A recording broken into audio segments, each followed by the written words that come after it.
podcast. É com muita alegria que estamos aqui hoje para falar de um assunto pertinente e importante para todos nós.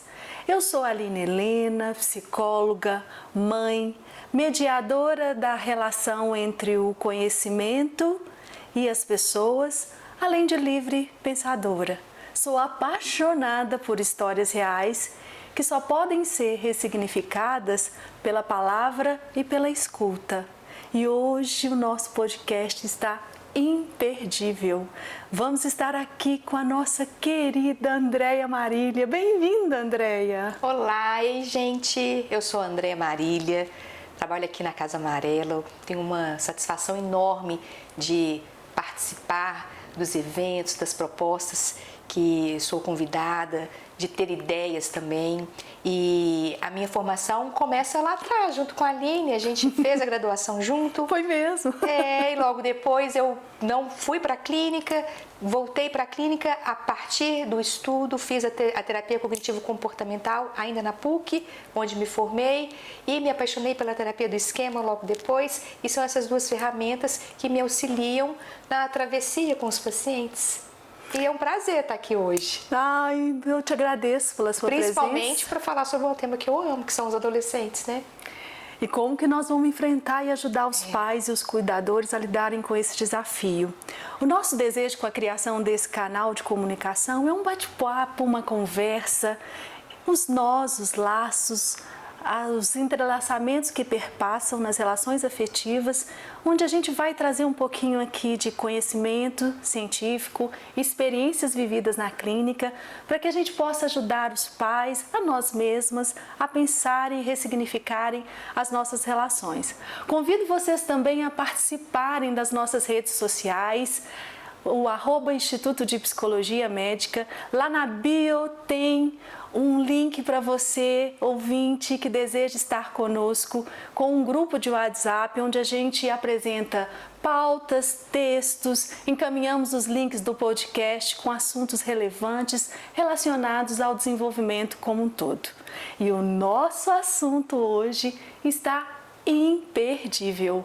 Vamos tratar de uma questão delicada, a ansiedade nas relações afetivas e no desenvolvimento dos nossos filhos e os nossos adolescentes. O meu filho, a minha filha cresceu e agora o que eu faço com isso? Um tema que dá espaço para a gente pensar e refletir com carinho sobre essa faixa do desenvolvimento. Nós já apresentamos aqui, Aline, um trabalho Meu Filho Cresceu. E agora? Sou ele ou sou eu? Uau! E é isso. Nessa nova fase de descobertas, os pais chegam aqui muito preocupados e os adolescentes muito inquietos com esse novo lugar que eles estão ainda se descobrindo. E a função que a gente vai exercer aqui é sempre muito bonita. Eu acho que o papel do psicólogo na vida de quem nos procura, a gente tem um papel muito importante, que é um papel assim, de um novo olhar, de um reencontro com a gente mesmo. Então a gente ensina esse pai e essa mãe a lidar, a relacionar com esse ser humano que está ali, que ele conhece desde que nasceu, mas que muitas vezes parece um desconhecido para ele. E é esse desafio que deixa a gente por um fio. Sim. Nas relações, quando a gente vai ao encontro desse adolescente que às vezes naquela fase a gente desconhece. E é interessante também a gente colocar, André, eu vou trazer alguns dados e algumas mudanças que vêm assustando muito os nossos pais. Esse nosso trabalho de hoje é para os avós, é para os padrinhos, é para os cuidadores que estão aí lidando com esse desafio. Quem é que não fica por um fio quando o assunto não é a adolescência ou o desenvolvimento humano? A Organização Mundial de Saúde considera como adolescência o intervalo de 10 e 19 anos, reconhecendo como juventude o período de 15 a 24 anos. 10 anos, André, está assustando os pais na clínica. E eu acho que é um ponto que a gente vai precisar conversar, porque de fato a gente percebe que esse adolescente, ele está entrando nessa fase com algumas questões que não apareciam lá há 5, 10 ou 20 anos atrás. E dados importantes também sobre a saúde mental na adolescência. A taxa de suicídio é um assunto assim, delicado e ao mesmo tempo e que a gente assusta. Precisa falar, e a gente precisa falar disso. E que a gente precisa cada vez mais abrir espaço para essa conversa. A taxa de suicídio entre jovens cresceu 6% ao ano no Brasil entre os anos de 2011 e 2022. Já as taxas de notificação por autolesão na faixa etária de 10 a 24 anos aumentaram 29% a cada ano nesse mesmo período. O número, Andréia, foi maior que na população em geral, cuja taxa de suicídio teve crescimento médio de 3,7% ao ano. É sério a coisa. E a autolesão, 21% ao ano neste mesmo período. Esses resultados foram encontrados em uma análise de um conjunto de quase 1 milhão de dados divulgados em um estudo recente publicado na The Lancet, essa revista norte-americana sobre saúde mental, em parceria com a Fiocruz, com a colaboração de alguns pesquisadores da Universidade de Harvard. E é interessante também pensar que, diante desses dados, uma alerta mundial.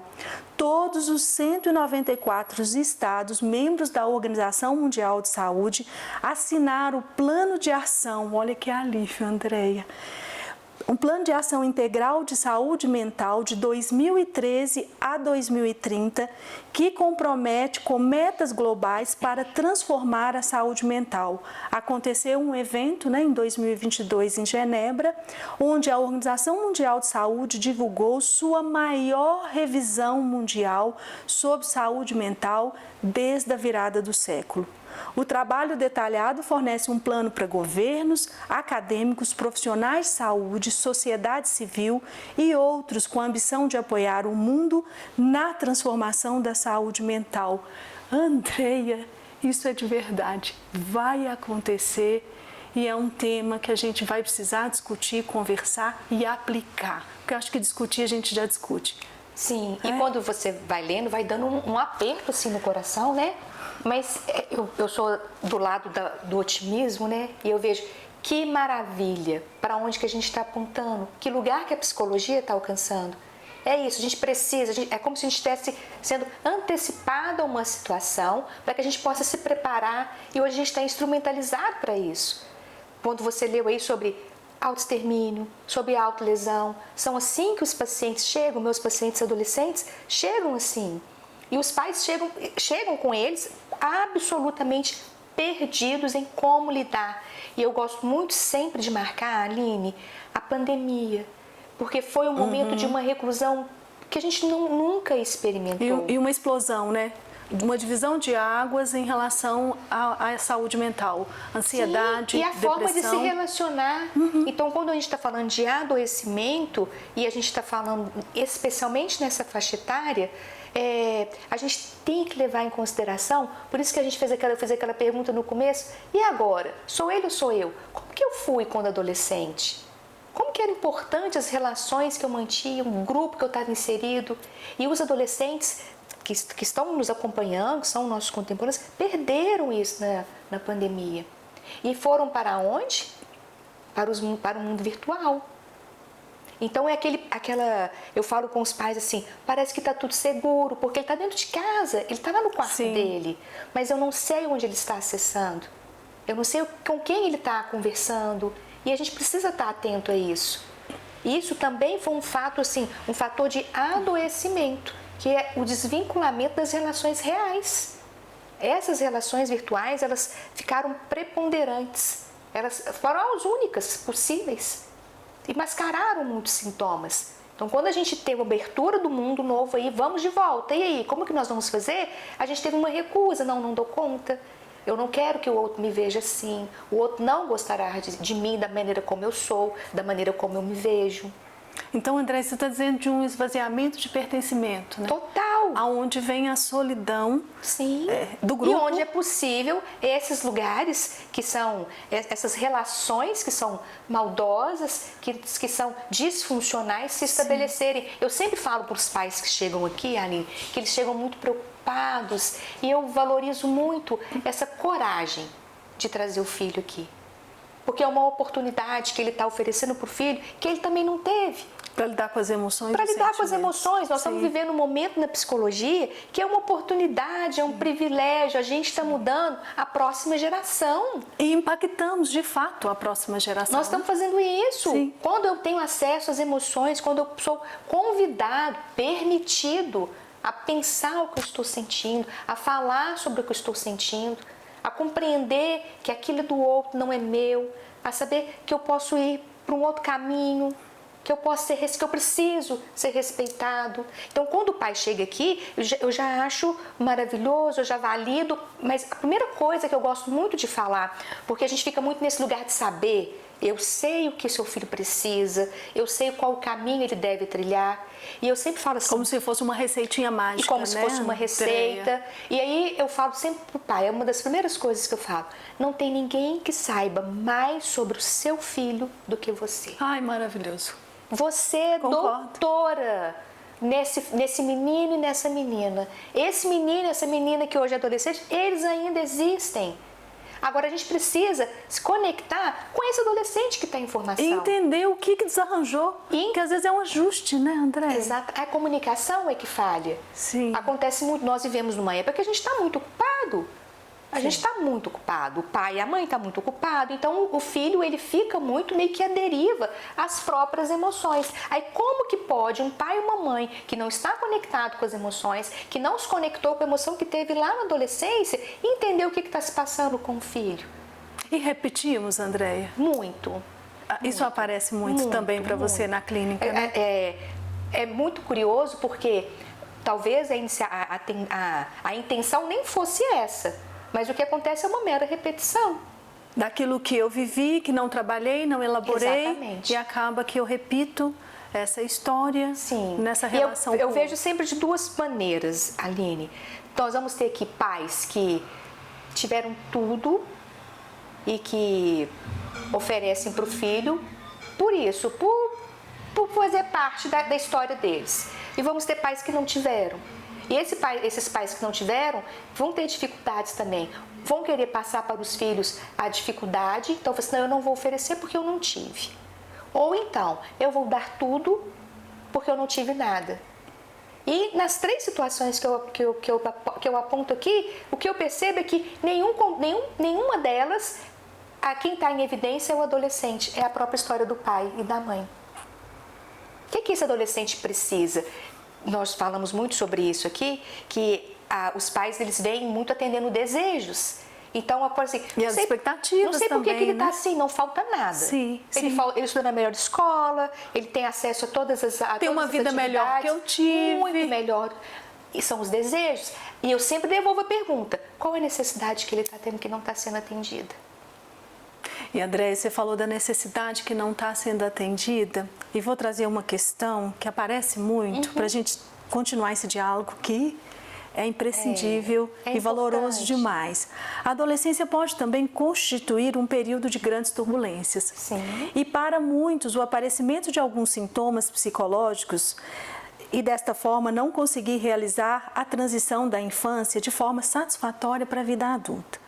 Hoje eu percebo com a minha clínica e te escutando também vejo que é muito parecido, o grande receio dos pais, né, são que os filhos não consigam aí ter autonomia e responsabilidade para enfrentarem a fase adulta.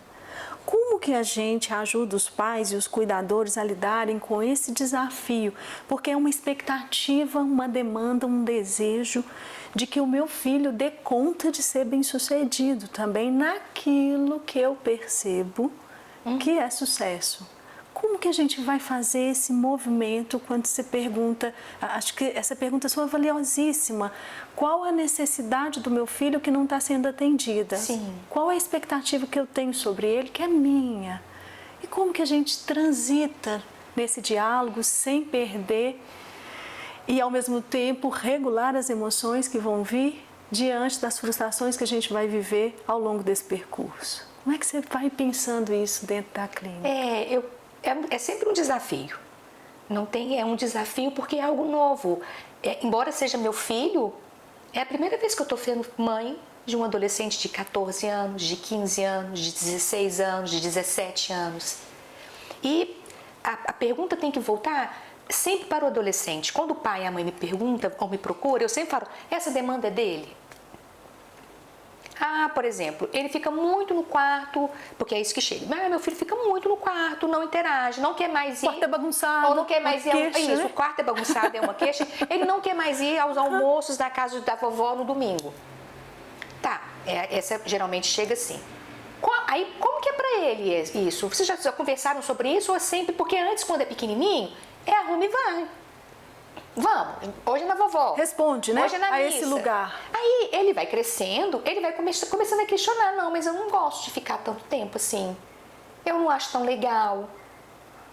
E o que acontece é muito curioso. Ao invés de nós, como adultos saudáveis, nos interessarmos por esse mundo que está sendo construído, não, a gente quer impor o que a gente está vivendo e que às vezes a gente acha chato também.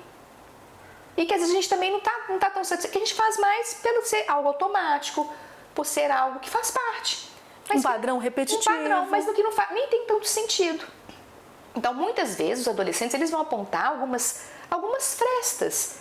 E que não precisa ser algo de fragilidade, pode ser para entrar uma luz. Então, o que é? Filho, então eu sempre proponho assim, pergunta para ele então, o que ele pensa do domingo? O que ele gostaria de fazer? Porque ele também tem vontade.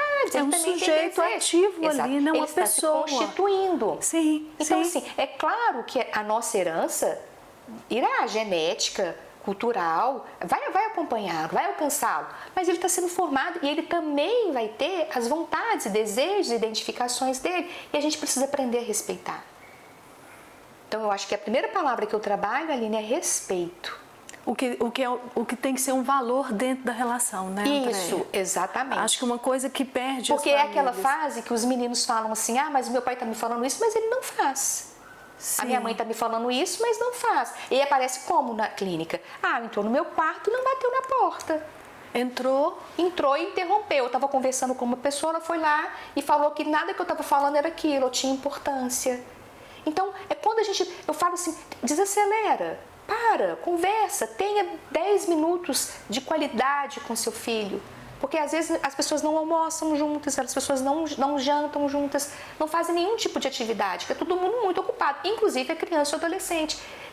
Interesse-se genuinamente pelo dia do seu filho. E conta como foi o seu recreio. Foi o intervalo, filho?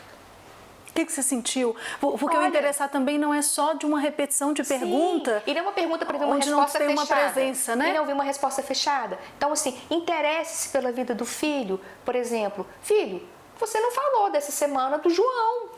Como que ele tá? Vocês estão conversando? O que aconteceu? E interesse. Os meninos percebem isso. Os adolescentes falam assim, aí o que o adolescente fala? O que o adolescente se sente? Nós estamos falando de pais que querem o melhor para os filhos. Aí o adolescente chega na clínica, ele identifica esse pai e essa mãe que fazem de tudo por ele, mas que o que ele faz não é suficiente para esse pai e para essa mãe.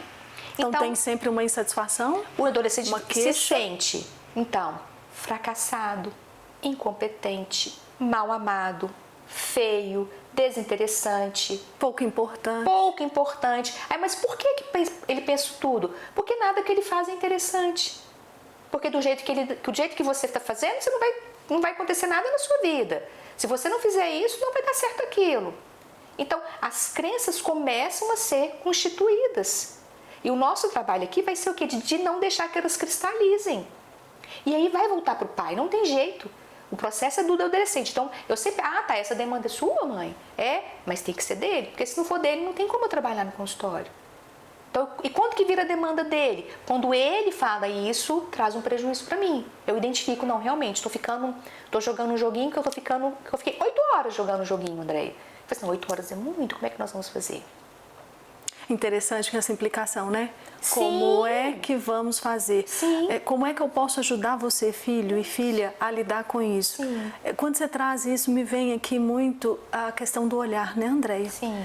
A gente não está tendo esse tempo nem de olhar para nós mesmas e nem de olhar para a demanda e para aquilo que está faltando. E do afeto, né, Aline? Como está faltando isso? Porque, assim, é óbvio que um pai e a mãe vai amar o pai que a mãe está trazendo aqui. Sim. Mas o filho não se sente amado. Sim. Isso é muito curioso. E aí está a questão, né? E aí é muito curioso. E eu sempre, é também uma forma de intervenção que eu uso, de falar assim, poxa, mas você está aqui, foi sua mãe que procurou, então ela se preocupa com você. Você é amado e desejado. Então, provavelmente, há ali uma dificuldade na comunicação. Eu trabalho comunicação não violenta com os pais e com os adolescentes também. Porque a gente é muito agressivo na forma de se comunicar.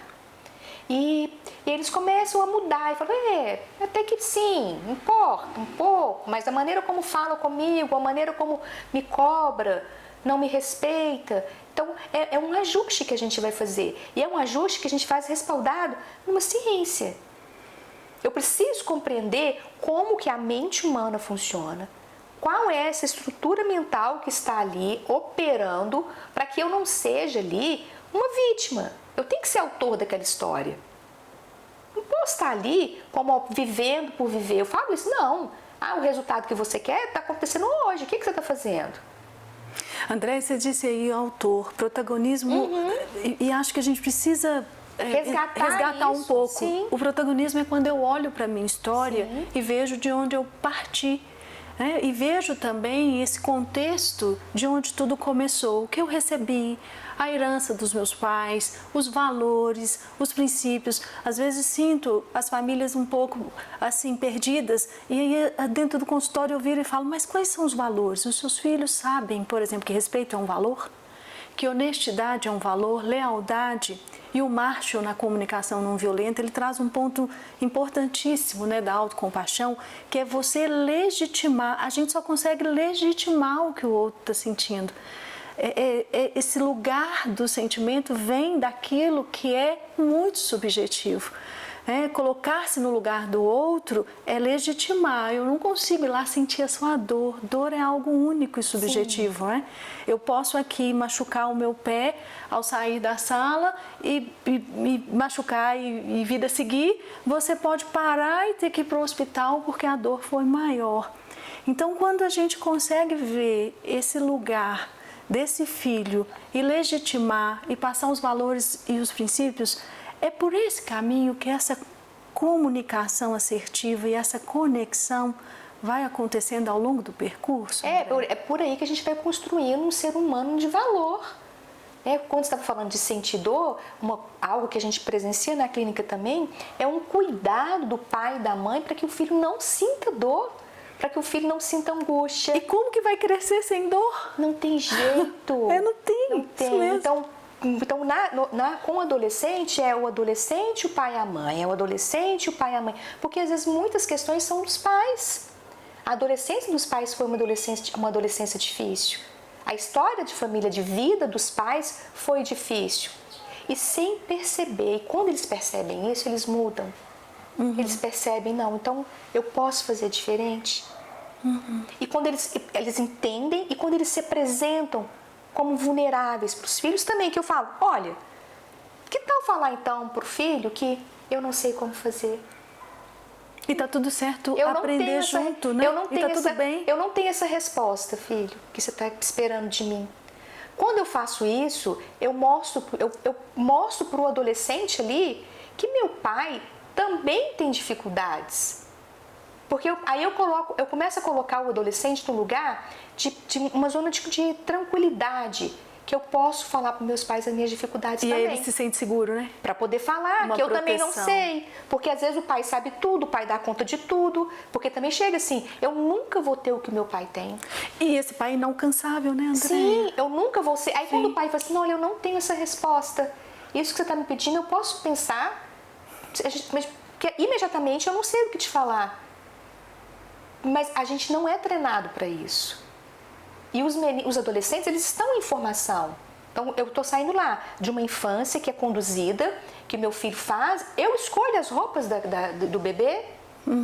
Vai chegando um momento que eles têm autonomia para escolher, eles vão escolher os amigos, eles vão escolher os lugares afetos, que vão frequentar, os afetos, as relações afetivas, as os relações, namoros. e isso esbarra na minha formação de adulto. Então, eu preciso ser um adulto saudável. Qual a garantia que eu preciso ter? É de que não vai faltar amor.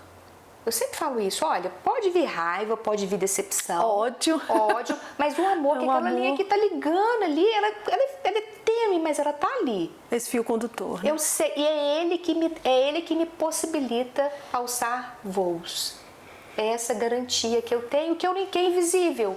Então, assim, meu filho não seguiu a carreira profissional que eu queria, mas eu admiro demais o que ele faz. Meu filho não se casou com um namorado, que é outra coisa que acontece. Os pais se apaixonam pelos namorados que aparecem. Eles terminam. E o luto é da família toda. Da família toda. E todo mundo quer resolver aquilo. Não casou com quem, mas ele tem uma boa parceira, ele tem um bom parceiro, ou ele fez a escolha dele, não diminuiu o valor que ele tem para mim. E pautado com o que ele sente, né? Sim. Quer dizer que ele conseguiu se reconhecer, sim, conseguiu nomear o sentimento e conseguiu se ver naquela outra relação.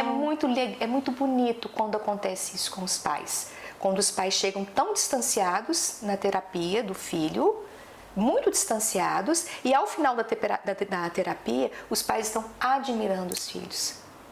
Eles admiram, e aí a admiração não é porque eles estão admirando só os filhos, não, porque eles se reconhecem no filho. Eles se reconhecem naquilo que é valor, eles se reconhecem naquilo que, olha, como que isso é valoroso para ele, como que isso faz parte da nossa família, como que isso faz parte da nossa história. André, você falou com tanto amor. Porque é o que acontece. Com tanto desejo. É o que acontece na prática, é o que a gente vê ali. E que é bonito mesmo, sim, quando a gente vai vendo a família se rearranjando, isso, e se colocando. Porque chega muito no lugar de rivalidade, né? Sim. Eu sou o pai, ou eu sou a mãe, eu sou o irmão. E aí quando a gente fala, cada um tem um caminho aqui, tem uma história, qual que é a sua, por que isso te incomoda tanto? Eu falo, mas por que isso acontece também na clínica, do pai e da mãe querer fazer aliança com o terapeuta para falar do adolescente? Aí eu tenho que assegurar qual que é o meu lugar. Não, eu sou psicóloga do adolescente. Mas eu posso te encaminhar, inclusive, para você, pra um olhar colega, para você. Mas eu sempre devolvo, né? porque o diálogo é difícil. Aí eu devolvo assim, olha, interessante o que você me falou. Você já falou para ele? Não. O treino é sempre com o terapeuta. Eu não sei como que eu falo com ele isso, eu não sei como que eu vou falar. Não, eu acho, para eu falar sobre isso com ele, você tem que me falar. Eu preciso que você fale com ele. E eles trazem, porque não pode ser uma forma contrária, do pai me comunicar algo e eu vir e falar. E aí no começo começa meio, o começo do processo é meio assim desconfiado, né? O que é? E depois a gente tem uma aliança terapêutica tão forte, que é tão importante, porque muitas vezes eu vou servir de modelo para algumas relações, que fica confortável e fala assim, minha mãe te ligou, né, André? Minha mãe mandou mensagem. E aí eles conseguem falar. Quando ele fala aqui no setting terapêutico o que esbarrou, o que ele sentiu, ele consegue desenvolver essa conversa com a mãe. E também essa aliança terapêutica vai se entrelaçar nas outras relações. Esse assunto, ele é tão extenso e tão reflexivo que eu queria parar um pouquinho para trazer uma questão que aparece muito na minha clínica e acho que é contemporâneo. Aprender com os filhos, né? E como vamos estabelecer essa rede de apoio. Aprender com os filhos, saber que algo sempre vai faltar, é um caminho para lidarmos com as nossas imperfeições, exigirmos menos de nós mesmos e, consequentemente, diminuirmos as expectativas com os nossos filhos. Como ajudar as mães neste percurso de culpa, medo, desejo e falta? Sim, por isso que é tão delicado. É esse lugar de psicólogo de adolescente. Porque a gente tem que amparar esse cuidador, ou é a mãe, ou é o pai. A gente tem que estar atento quem é a referência desse adolescente. Porque eu gosto sempre de sair bem esperançosa, sabe, Aline, nessas sessões. Ainda assim. bem, né? Então assim... É o lugar da esperança também, né? A gente está lá para quando a gente estabelece a relação terapêutica, eu tenho um vínculo estabelecido com o adolescente, muitas vezes a gente começa a relação muito próxima com eles, assim, muito próxima, assim, de interação. A minha abordagem permite isso, que é a terapia do esquema. Então, eu tenho um vínculo, um acesso no WhatsApp que eu, claro que com uma limitação, não é imediato a resposta, então eu já vou treinando ali regulação com eles também, emocional. É um caminho de conversa, né? É um contato, então é um treino, olha, aconteceu isso, me compartilham, então às vezes começa de uma forma muito intensa e vai diminuindo. E quando vai diminuindo, eu vou vendo que é curioso que tem que ser psicólogo e estar nesse lugar para entender que então está funcionando. Sim. Então tá dando certo, porque é como se fosse mudando de lugar. Então daqui a pouco eu tenho só uma notícia. Aquela interação que era uma necessidade, que era aquela gerava certificação. Uma angústia, né? É a certificação do vínculo. Eu sei que você está aí. Eu sei que eu posso contar com você. Então quando eu falo da relação terapêutica que é tão importante, do vínculo que eu preciso, que tem que ser estabelecido, e do pai e da mãe que chega, ou do cuidador que chega, e eu devolvo para ele essa questão, acaba que eu encaminho, direciono. Olha, vamos cuidar de você e as suas questões. Por quê? Porque eu não tenho dúvidas que o adolescente que está ali na minha frente é incrível. São amáveis, são inteligentes. Um potencial humano transformador, a criatividade, a forma como eles vão lidando com as vivências. Com as dificuldades. Sim. Com as dificuldades que eles vão tendo, as relações como eles estabelecem, quando eles conseguem se mostrar para os pais, quando eles conseguem se conectar com esse pai consegue se conectar com esse adolescente, o que acontece é muito incrível, porque cura a história do pai, sabe? Deixa de acontecer feridas.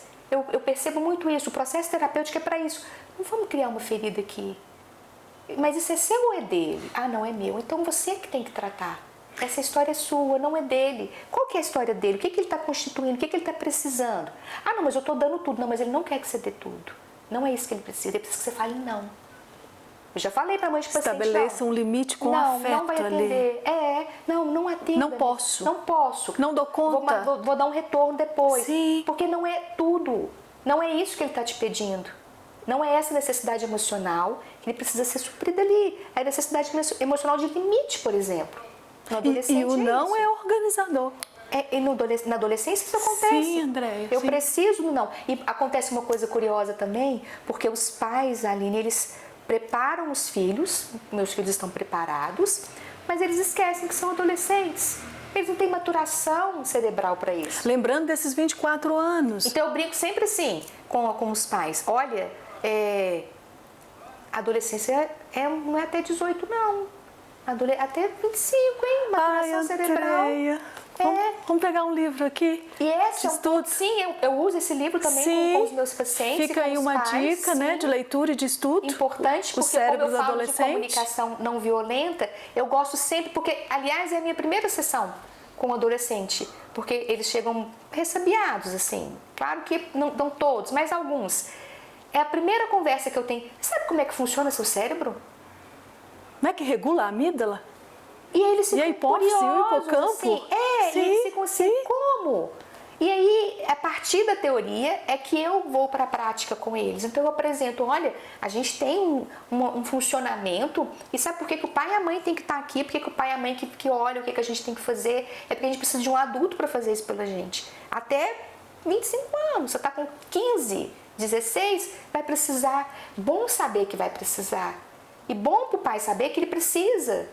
Até também para entender que não é uma disfunção. Não. Talvez tenha algo. Desqualificação. Isso, que está ali desregulado. Eu não tenho repertório. Não tem repertório de vida. Muito bom. Não tem repertório. Então eu brinco assim, olha, tudo que a gente está reagindo aqui está registrado lá no nosso cérebro emocional. Aí eu falo, o desenho está aqui nesse livro e eu apresento para eles o nosso cérebro. Nosso cérebro é mais ou menos assim.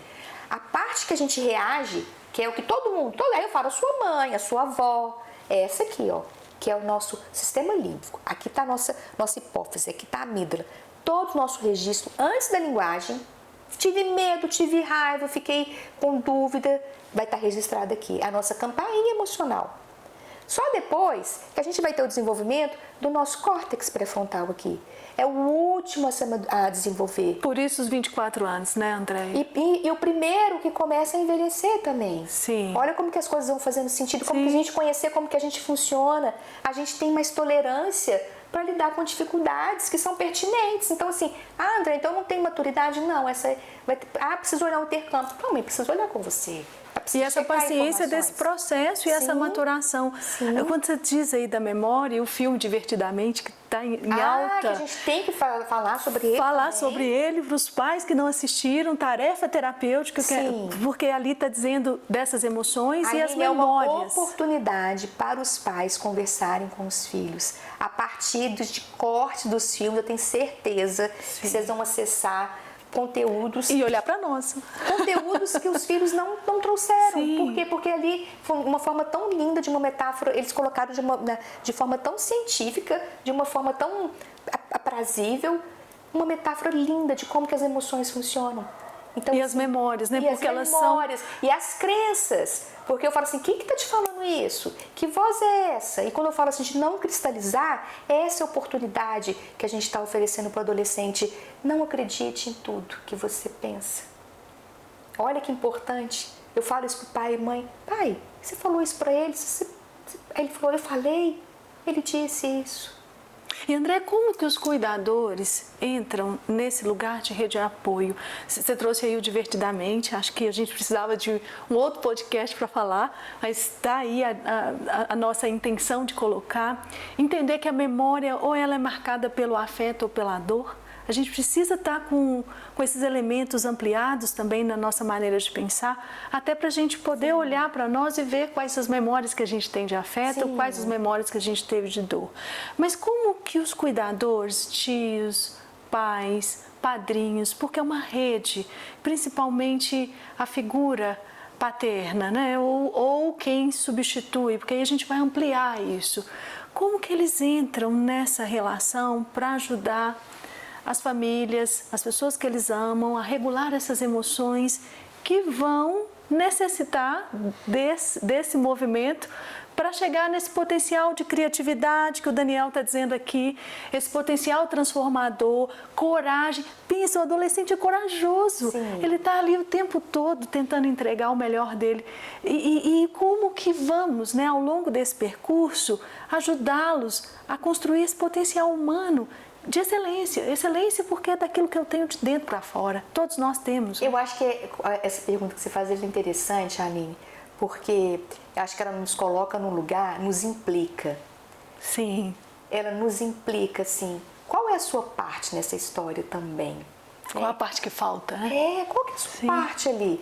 E olhar para o adolescente como um ser em construção, com alguém que tem história, interessar-se genuinamente por ele, sabe? Às vezes o que chega na clínica as pessoas estão desinteressadas, não sabem o que o adolescente gosta, não sabe nem quem são os amigos, Sim. Não sabem qual a programação, não sabem o que ficam fazendo no quarto. Falta a presença, né, André? Presença real. Real. Não é presente. Sim. É presença. Presença. É presença. Então, como foi seu dia? Olha, quando eu fui adolescente eu lembro, e é isso. Só que às vezes é doloroso para o pai e para a mãe. Às vezes eu não quero falar aquilo, eu quero manter esse lugar de que tudo está certo para mim. E com cuidado de que não pareça para o adolescente que eu dei conta e você não. Eu também passei por isso. Eu tô aqui, não aconteceu nada. Então, o que eu posso fazer? Nossa, que legal. Quais são seus amigos? Qual a referência que você quer ter? Eu sempre pergunto para o adolescente assim, se você tiver uma dificuldade, para quem você vai contar? Ai, André, adorei. Sensacional. Porque aí a gente já começa a perceber como é que estão os vínculos. Exatamente. Olha, Exatamente. Pais, vocês sabem para quem seus filhos iriam contar a dificuldade que eles estão passando? Acho que isso é um chamado, inclusive, para a gente começar hoje a escutar esse podcast. É isso. E levar um pouco disso. Acreditem nos filhos de vocês. Acreditem nessa herança que vocês estão... Que é o nosso futuro. Se eu quero saber como é o meu futuro, basta olhar para o adolescente. Eles é que vão estar cuidando de tudo que a gente hoje nós estamos aqui de forma autônoma. amanhã serão eles. A gente precisa ser esperançoso, a gente precisa oferecer um lugar seguro para que eles possam se desenvolver. E segurança está dizendo amparo, presença e amor. Sim. Transitar nessa tríade, Sim. onde eu vou também olhar para esse ser humano que está em construção, não está pronto e acabado, se nós não estamos. Sim, exatamente. Com tudo que a gente já construiu até aqui, imagina o nosso filho, o nosso adolescente que está ali solicitando o nosso olhar. André, essa conversa é tão deliciosa que eu estou aqui pensando, né? A minha filha está saindo da adolescência. Uma jovem adulta. Uma jovem adulta. E o quanto ainda também a presença é o que nos conecta, né? Claro que hoje, com mais autonomia, responsabilidade, mães, pais, cuidadores, vale muito a pena essa jornada, porque a gente também olha para nós mesmas, entendendo que a gente está deixando um legado. Sim. Talvez é mais do que herança, um legado de valores, de princípios. E é interessante ver que nessa saída, então eu vi esse percurso todo do desenvolvimento, o tanto que agora que está conseguindo tomar a decisão, o tanto que agora está conseguindo se posicionar diante dos propósitos, dos desejos, está enfrentando os desafios, porque eu acho que o grande aprendizado que a gente tem nessa relação com os nossos filhos, aí vou falar um pouquinho do que eu sinto, está muito relacionado com o que eu sou diante do que eles sentem, e muito do que a gente vai conseguir construir junto com eles para que eles possam ser eles mesmos para enfrentar os desafios. Essa história talvez é para o mundo que eu estou criando ou é para a empresa que eu quero. É para eles mesmos conseguirem enfrentar os desafios e ao longo desse percurso eu acho que a gente fica com aquela sensação também de missão cumprida, porque eles vão vendo que a gente vai ficando bem. Acho que os filhos precisam ver que a gente também está sentindo bem-estar. Orgulhosos, Aline. Orgulhosos. Eles precisam disso. Isso, André. Porque na adolescência, a carência que fica, o que falta é isso, assim, eu não tenho nada, meu pai não gosta de mim, porque é só crítica. E aí, quando eu começo a me desenvolver, quando eu começo a me encontrar, eu começo a perceber, e por isso é importante ainda, independente da idade, o olhar desses cuidadores. Sim. Porque não, é um remédio para a alma você saber que alguém se orgulha de você. Sim. Então, assim, eu acho que começa com isso, com a família, e termina nela também. Sim. É a nossa primeira experiência de amor ali. E longa, e vai ser uma vida Sim, toda. Exatamente. Sim, sim. Acho que quando você diz do orgulho, né, vem também da gente se orgulhar do que a gente está se tornando como pessoa. Porque quando você falou, eu achei muito importante da nossa expectativa, e eu acho que às vezes a gente coloca até um fardo nos nossos filhos, né? Nos adolescentes, quem nos acompanha, tem que ter sucesso, tem que ser feliz. Poxa, é um fardo danado. Se ele conseguir lidar... Ser feliz é muito. Olha nós todos buscando a nossa. O que a gente está tentando fazer aqui é humanizar essa relação. Essa relação, para que tenha suporte para seguir, ter instrumento, porque as dificuldades virão de todas as ordens, em todos os lugares. Então, André, sabe o que você me lembrou? Que algo sempre vai faltar. Eu aceitei isso na maternidade. As minhas imperfeições. Aprendi a pedir desculpa. Sim. Que eu acho que é algo que a gente chega e fala... É bonito. Foi lá, eu errei. Eu não dei conta. Filha, me desculpa. Eu não sabia. Eu avaliei por conta dessa perspectiva que eu tinha. E você me trouxe outra perspectiva. E aí todo mundo cresce, porque se eu peço desculpa, eu estou saindo desse lugar de autoritarismo e estou indo para um lugar de autoridade onde há um respeito mútuo, onde ela também, ou eles, os nossos adolescentes, vão errar e também vão poder pedir desculpa. Sim. De olhar para nós e falar, poxa mãe, eu deixei um ressentimento ou algo que não foi bom, me desculpa. E aí essa relação ela vai sendo perpassada pelos valores e pelos princípios. Um elogio, né, André? Quem é que não gosta Às vezes você chega no consultório, a gente começa a ajustar e falar: mãe, qual foi a última, pai, avó, qual foi a última vez que esse adolescente recebeu um elogio? É o lugar do afeto, né? O lugar do afeto. Porque eu falo, outra coisa que eu falo também pra gente finalizar e... Ai, já? Que tá é tão, o tão lugar delícia. da crítica, como que fica, já que o adolescente ele é tão reativo. Quando eu brigo com a criança, quando eu brigo com o adolescente, quando eu firo, quando eu sou duro, quando eu exijo, quando eu falo: você é inadequado, você não é o filho que eu esperei. Dói, né, Andréia? Ele não vai duvidar do amor da mãe e do pai.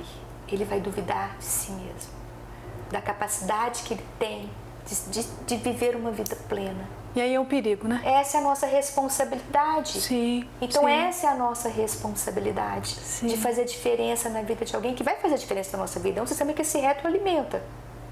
Então, assim, sejam próximos. Eu acho difícil falar sejam amigos, porque é outra esfera, é pai e mãe, é um lugar de cuidado. E precisa ter uma autoridade, lembrando, né? que eles não têm maturidade. Isso. Então, assim, estejam próximos, saibam, seja uma pessoa de referência do seu filho. Não seja pessoa assim, se acontecer alguma coisa, outra coisa que eu falo, se acontecer algo, seu filho vai fazer de tudo para não te contar ou você vai ser o primeiro a saber? Então não tenha dificuldades, não tenha barreiras na comunicação, sabe? Eu sei que é difícil, porque às vezes a gente não teve essa oportunidade, mas a gente está tendo a oportunidade de fazer diferente, de ter a família que eu não tive, Sim. de ser a mãe que eu não tive, de ser o Sim. pai que eu não tive, de ser a tia que eu não tive. Então é uma oportunidade, não vamos deixar passar, não vamos perder. Ai, que delícia essa conversa, querida Andréia. Obrigada. Acho que você finaliza com maestria, dizendo do desejo. Sim. Diante do que falta, o que é que eu vou poder me reinventar para que eu possa desejar exercer uma maternidade diferente? A gente vê uma vida que é possível. Dentro daquilo que eu estou construindo e sabendo que esse processo ele é longo, mas ele tem também aí o cheiro e o perfume A gente tem um lugar para voltar. desse afeto e desse isso, desejo. exatamente. Ai, dá vontade de conversar. Ainda mais esse assunto, tem muita coisa Inesgotável. pra falar. Acho que é um tempo que nós estamos aqui dividindo um pouco as nossas experiências. O que foi falado aqui é de grande valia, inesgotável. A gente vai precisar voltar outras vezes. Você sempre trazendo luz, trazendo perspectivas para pensarmos com muita amorosidade sobre a criação dos filhos, a maternidade, o nosso lugar, né, nessas relações que nos deixam mesmo por um fio, mas que podem também nos levar a caminhos desconhecidos, onde a gente vai olhando para nós também, para a nossa história, com mais amor, desejo, compaixão e paciência. Que eu acho que é um caminho aí que nós vamos precisar trilhar. Que a gente merece, né? Merece. Que a gente merece. Esse olhar amável, esse olhar acolhedor, esse exercício de autocompaixão, porque a gente passa por situações difíceis. A adolescência não é um período fácil, mas é possível que ele seja tranquilo em que sentido?